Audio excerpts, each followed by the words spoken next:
My beloved friends, today I want to talk to you about death. Yes, death. The one thing that everybody is afraid of, the one thing that nobody wants to think about, the one thing that your whole society is designed to help you forget. But I am not going to let you forget. I am going to make you look at death directly, without blinking, without turning away, because unless you understand death, you cannot understand life. These two are not opposites as you have been taught. They are two sides of the same coin. They are inseparable. To know one is to know the other. But from your very childhood, you have been taught to avoid death, to push it away, to pretend it does not exist.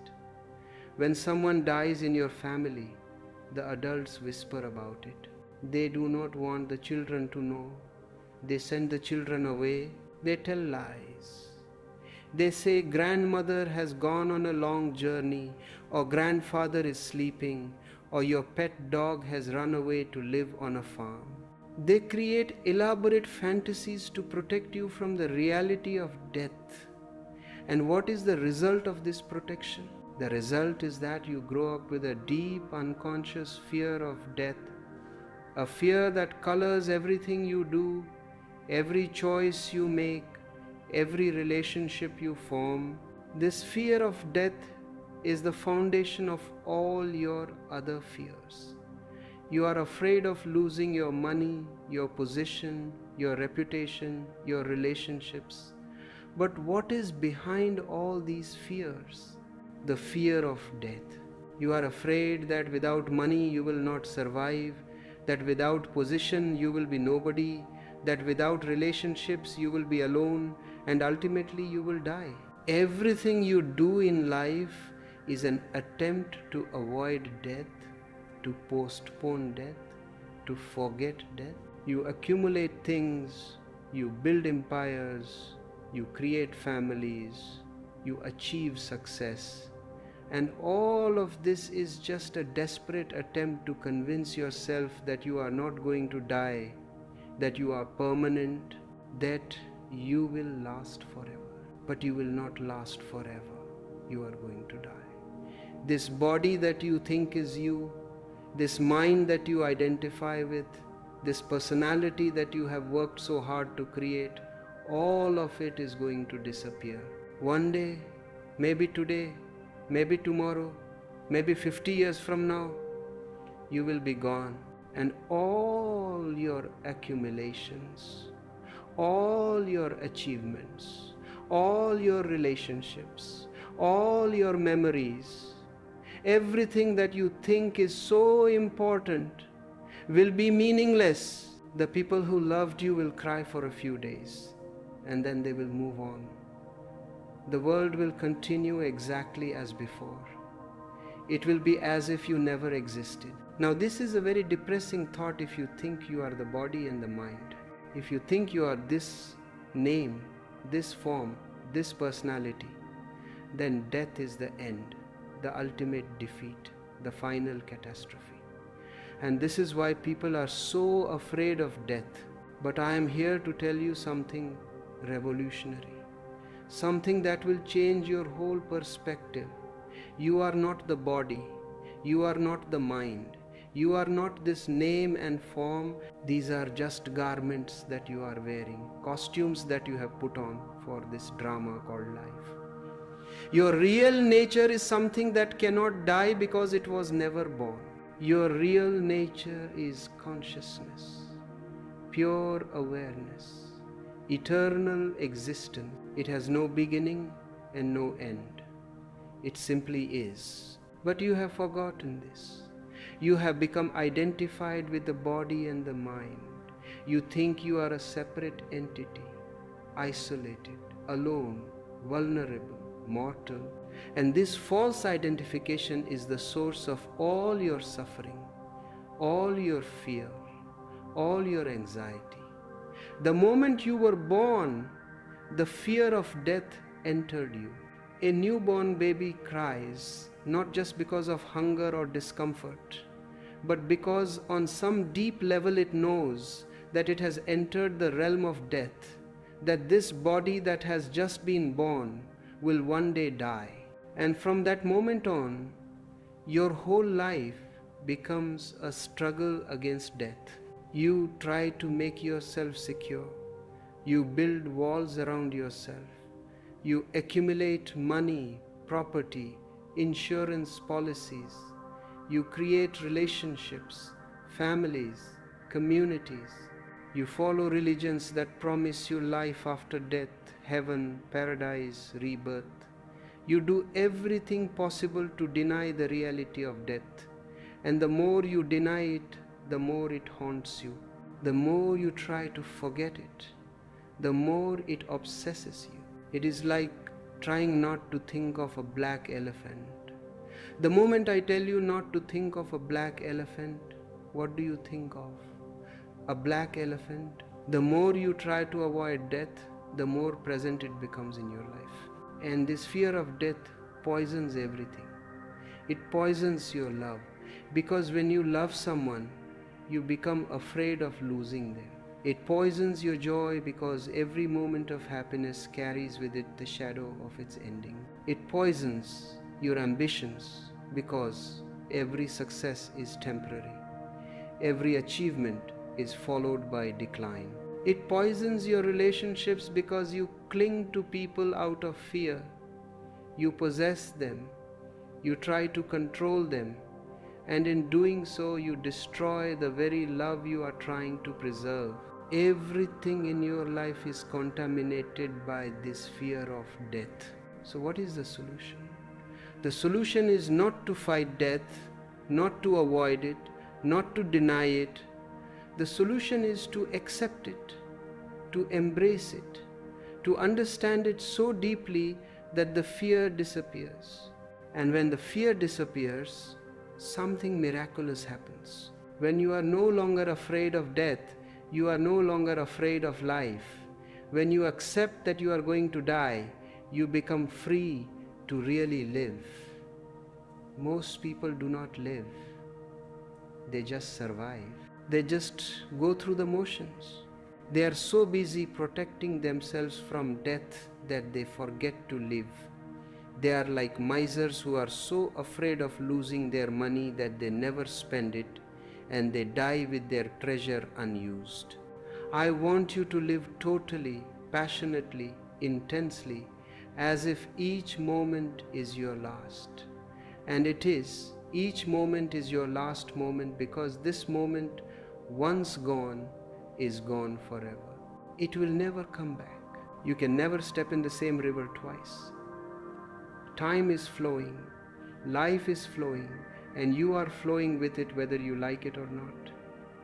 So why not flow consciously? Why not dance with the river instead of fighting against it? Why not celebrate each moment instead of postponing your celebration for some future time that may never come? But you say, Osho, if I accept death, if I do not fear it, will I not become reckless? Will I not become careless about my life? Will I not stop taking care of my health, my safety, my future? And I say to you, just the opposite happens. When you accept death, you start valuing life more. When you know that your time is limited, you stop wasting it. You stop doing things that do not matter. You stop living according to other people's expectations. You start living according to your own heart. You start doing what you really want to do, not what you should do. You start being who you really are, not who you are supposed to be. A person who has accepted death is the most alive person. He does not need any motivation to live, because life itself is enough motivation. He does not need any purpose or meaning, because each moment has its own intrinsic value. He does not need any reward or result, because the very act of living is its own reward. Such a person lives in the present moment completely, totally, without holding back anything. He loves without fear of loss. He laughs without fear of what others will think. He cries without shame. He is authentic, natural, spontaneous, because he knows that he has nothing to lose.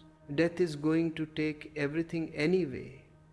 So why not give everything to life while you are here? This is what I call living meditatively.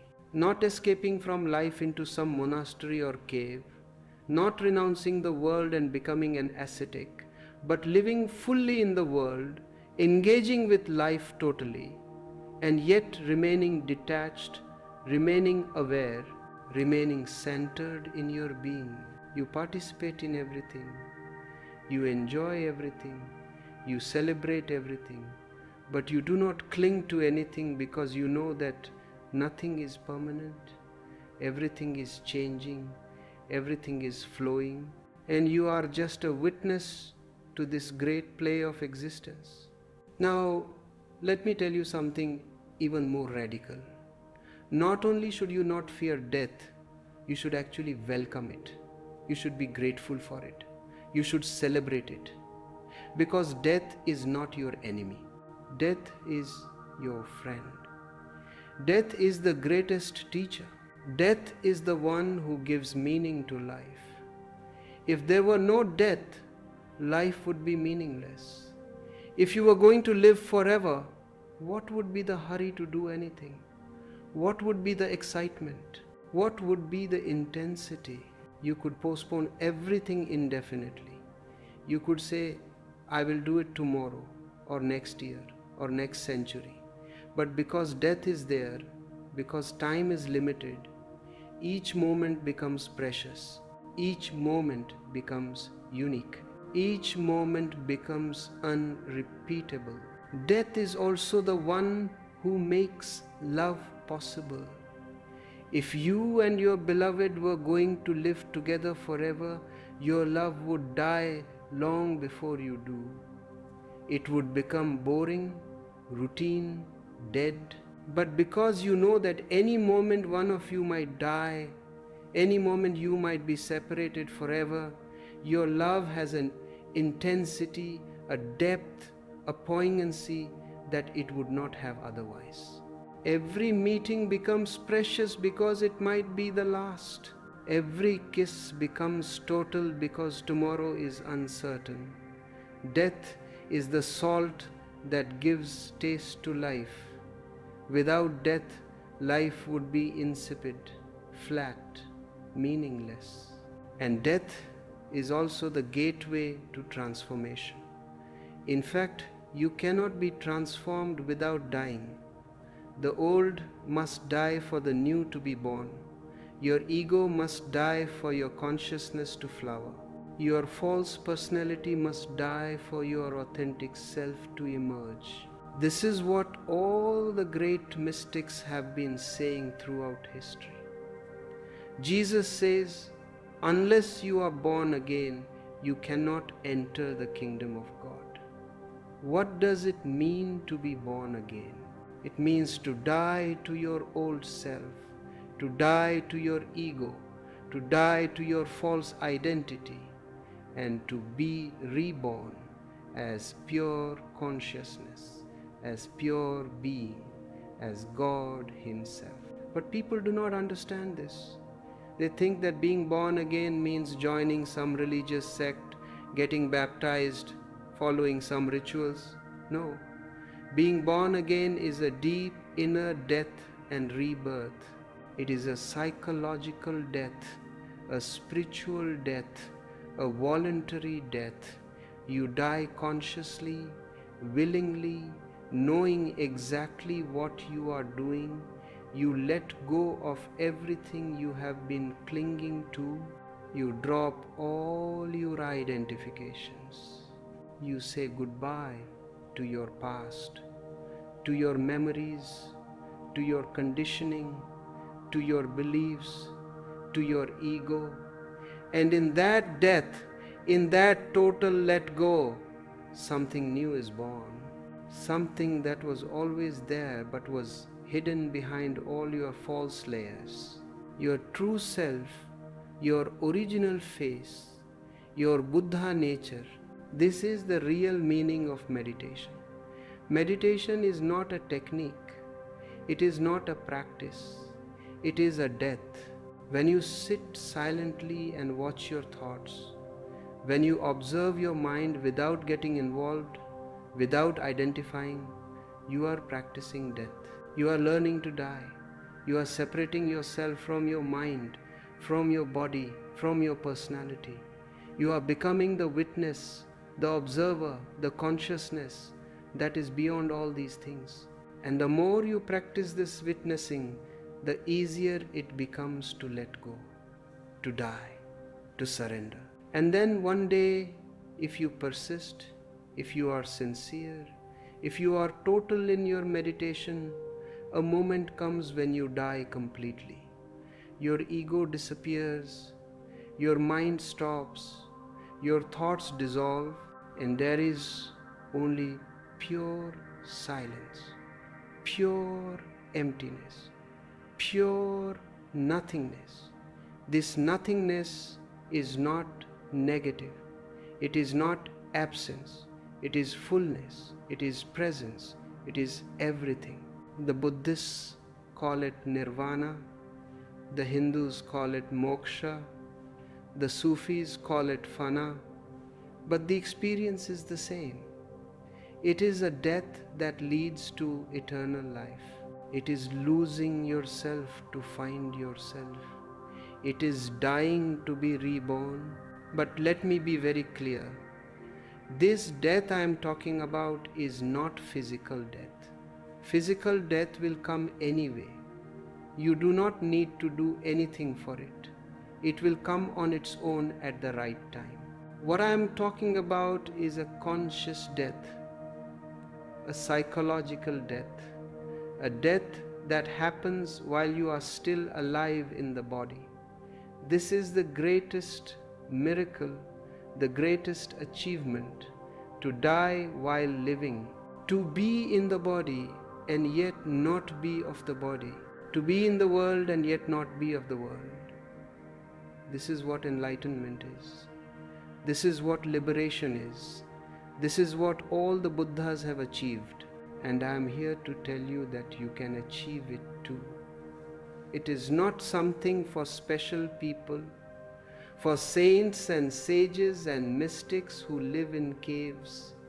It is for everyone. It is your birthright. It is your destiny. You are meant to be enlightened. You are meant to be free. You are meant to know your true nature. But you have to want it. You have to desire it more than anything else. You have to be ready to pay the price. And the price is your ego, your false self. Everything you think you are you ready to pay this price? Most people are not. They want enlightenment, but they want to keep their ego too. They want liberation, but they want to keep their chains. They want to be free, but they do not want to let go of their prisons. This is impossible. You cannot have both.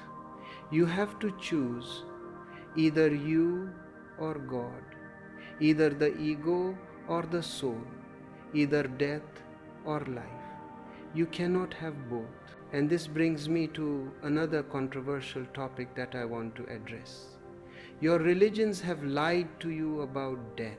They have filled your head with fantasies about heaven and hell, about judgment day, about rewards and punishments after death. They have painted elaborate pictures of paradise with rivers of milk and honey, with beautiful virgins waiting for the faithful, with golden streets and pearly gates.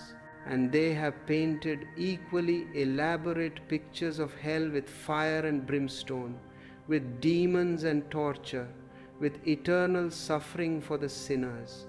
All of this is absolute nonsense. It is childish fantasy created to control you, to make you afraid, to make you obedient. There is no heaven and there is no hell. At least not in the way your religions describe them. Heaven and hell are not places you go to after death. They are states of consciousness you experience here and now. When you are miserable, anxious, full of fear and hatred and jealousy, you are in hell. When you are peaceful, joyful, full of love and compassion and awareness, you are in heaven. It is that simple. Heaven and hell are not geographical locations. They are psychological states. And they are both within you, available to you at every moment. As for what happens after death, nobody knows. All the descriptions in your scriptures are just speculation, imagination, wishful thinking. The truth is that death is a mystery, and it should remain a mystery. Why do you want to know what happens after death? Why can you not simply accept the mystery? Why do you need guarantees, insurance policies, maps of the afterlife? This need to know, this need for certainty, this need for security is again coming from your fear, from your ego, from your inability to trust existence. I say to you, trust existence. Whatever happens after death will be appropriate. It will be exactly what needs to happen. You do not need to worry about it. You do not need to prepare for it. You do not need to earn your place in heaven by doing good deeds or following commandments.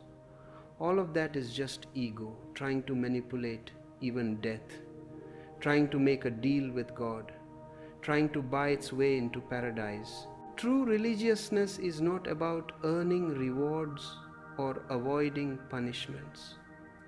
True religiousness is about understanding life and death so deeply that you transcend both. And when you transcend both life and death, when you realize your eternal nature, when you know yourself as pure consciousness, then what happens to the body becomes irrelevant. The body is born and the body dies. That is the nature of all bodies. But you are not the body. You are that which witnesses the body being born and dying. You are that which was before the body came and will be after the body goes. You are the eternal witness, the timeless presence, the deathless consciousness. But again, this is not something you can believe. Belief is worthless. Belief is just borrowed knowledge. Someone told you that there is life after death and you believed it. Someone told you that you have a soul and you believed it. But believing is not knowing. Believing actually prevents knowing, because when you believe something, you stop inquiring into it. You stop questioning it. You think you already know the answer, so why bother investigating? This is why I say drop all beliefs. Be agnostic. Be open. Be ready to not know.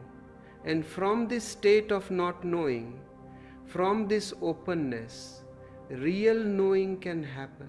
Real knowing comes through your own direct experience. Not through reading scriptures, not through listening to teachers, not through believing in doctrines, but through your own inner exploration, through your own meditation, through your own death and rebirth. And when that knowing comes, it does not come as information. It comes as transformation. You do not know something new, you become something new. You do not acquire knowledge, you become wisdom. You do not learn about consciousness, you become consciousness. This is the difference between knowledge and wisdom. Knowledge is collected, wisdom is discovered. Knowledge is in the head, wisdom is in your whole being. Knowledge can be taught, wisdom cannot be taught. Knowledge makes you knowledgeable, wisdom makes you innocent. Knowledge makes you complicated, wisdom makes you simple. Knowledge makes you proud, wisdom makes you humble. Knowledge divides, wisdom unites. Knowledge creates conflicts, wisdom dissolves them. And the ultimate wisdom is the wisdom of death. When you understand death, when you accept death, when you become friendly with death, you have understood everything. You have solved the ultimate riddle. You have found the ultimate answer. And the answer is that there is no answer. The answer is that life and death are both part of the same mystery, the same dance, the same play. You cannot understand one without the other. You cannot accept one without accepting the other. They come together as a package deal. Now let me talk about another aspect of death that nobody wants to hear. Your attachments are killing you. Every attachment is a rope around your neck. Every possession is a burden on your chest. Every relationship based on dependence is a slow death. You think that you need things and people to be happy, but the opposite is true. The more you have, the more unhappy you are, because the more you have to lose. The more people you are attached to, the more vulnerable you are to pain, because any moment they might leave you or die. Look at rich people. Are they happy? They have everything that money can buy, and yet they are miserable. They are constantly worried about losing their wealth. They do not trust anyone. They think everyone is after their money. They build high walls around their mansions, hire security guards, install alarm systems, and still they cannot sleep peacefully at night. They have more things but less peace. They have more comforts but less joy. They have more security but more fear. This is the paradox of attachment. The more you try to secure yourself through possessions and relationships, the more insecure you become. And it is not just material possessions. You are attached to your ideas, your beliefs, your opinions, your political views, your religious convictions. You are attached to your self-image, your reputation, your identity. You are attached to being right, to being good, to being special, and all these attachments are chains. They bind you, they limit you, they prevent you from flowing with life. They make you rigid, defensive, closed. You become like a pond that is stagnant because it has no outlet. Nothing can flow in or out because you are holding on to everything so tightly. What is the alternative? The alternative is to live without attachments, to enjoy things while they are here but not cling to them, to love people deeply but not possess them, to have opinions but not be identified with them, to play your role in life but not become the role, to be in the world but not of the world. This is what I call living in let go, living in surrender, living in trust. You participate fully in life, you give your totality to every moment, but you remain unattached, uninvolved at the deepest level. You remain a witness, but people misunderstand this. They think that being unattached means being cold, indifferent, uncaring. They think it means not loving anyone, not caring about anything, becoming like a stone. No, that is not detachment. That is suppression. That is deadness. Real detachment is not absence of love. It is abundance of love. It is love without possessiveness. It is love without fear. It is love without conditions. When you are really detached, you can love more, not less. You can give more, not less. Because you are not afraid of losing. You are not calculating. You are not bargaining. You are simply overflowing with love because that is your nature. Think of a flower. It shares its fragrance with everyone who passes by. It does not ask anything in return. It does not cling to its fragrance. It does not worry about whether people appreciate it or not. It simply shares because sharing is its nature. This is real detachment. This is real love. And this is only possible when you have understood death, when you have accepted the temporary nature of everything, when you have made peace with impermanence. Everything in life is impermanent. Everything is changing. Everything is dying every moment and being reborn every moment. Your body is dying and being reborn. Millions of cells die every day and millions of new cells are created. Your mind is changing. Your thoughts are changing. Your emotions are changing. Nothing remains the same even for 2 consecutive moments. This whole existence is a river, constantly flowing, constantly changing, and you are trying to freeze it, to hold it, to make it permanent. This is your misery. This is your suffering. The Buddha's first noble truth is that life is suffering. But he is not being pessimistic. He is simply stating a fact. Life is suffering as long as you try to resist change, as long as you cling to things, as long as you want permanence in a world that is impermanent. But the moment you accept impermanence, the moment you flow with change, the moment you stop clinging, suffering disappears.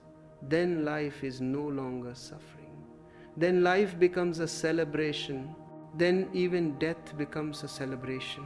This is why in some spiritual traditions, when a master dies, his disciples celebrate. They do not mourn. They do not wear black clothes. They do not cry. They celebrate because they know that the master has completed his journey, has returned home, has dissolved into the ultimate. And they also know that death is not the end. It is just a transformation, just a change of form, just moving from one room to another in the vast mansion of existence. The master has not gone anywhere. He is still here, will always be here, because consciousness cannot die. Only forms die, only bodies die. But that which animates the body, that which gives life to the body, that is eternal, immortal, deathless. But to know this, you need to know yourself. You need to go deep inside and discover that which is beyond birth and death. And for that, you need meditation. There is no other way. You can read all the scriptures in the world. You can believe in all the religions. You can follow all the rituals. But unless you go in and experience your own immortality, unless you become a witness to your own consciousness, it will all remain just philosophy, just theory, just words. I am not teaching you a philosophy. I am not giving you a belief system. I am not creating a new religion. I am simply pointing you toward your own being, your own center, your own truth. And I am saying, go there, discover it for yourself. Do not take my word for it. Do not believe me.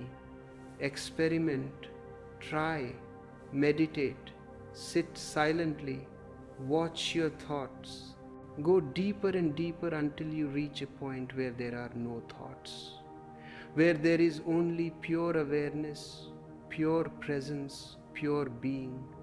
And in that space, you will know that you are immortal. You will know that death is an illusion. You will know that you have always been and will always be. And once you know this, everything changes. You are no longer afraid of death. You are no longer afraid of life.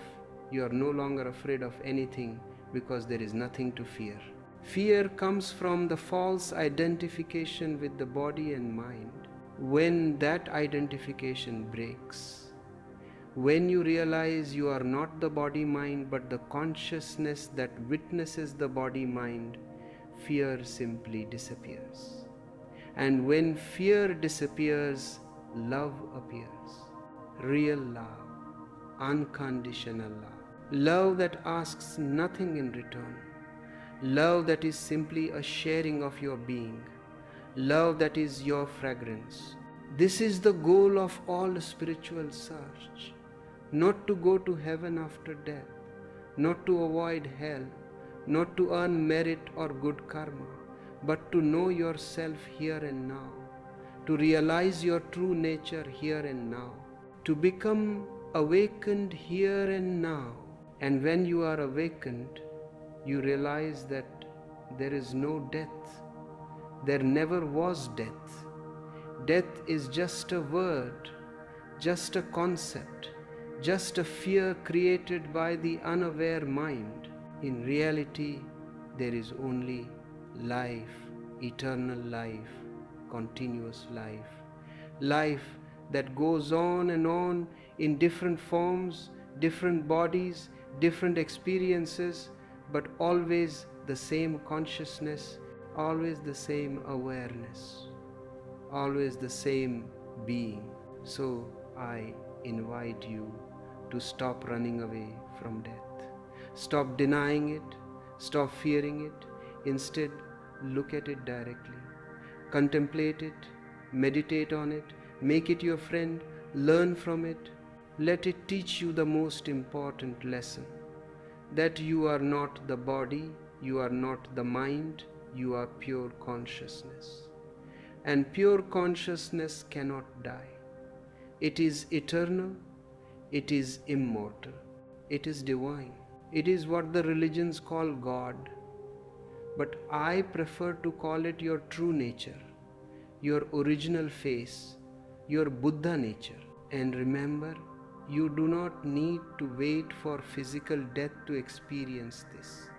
You can die right now, psychologically, spiritually, while you are still alive. This is the real death, the only death that matters. And in this, death is liberation, is freedom, is enlightenment. So die, my friends, die to your ego, die to your false self, die to your fears, die to your attachments, die to everything that you think you are, and in that death you will be reborn as that which you really are. You will be reborn as consciousness, as bliss, as love, as God. This is my promise to you. This is my invitation to you. Thank you for listening.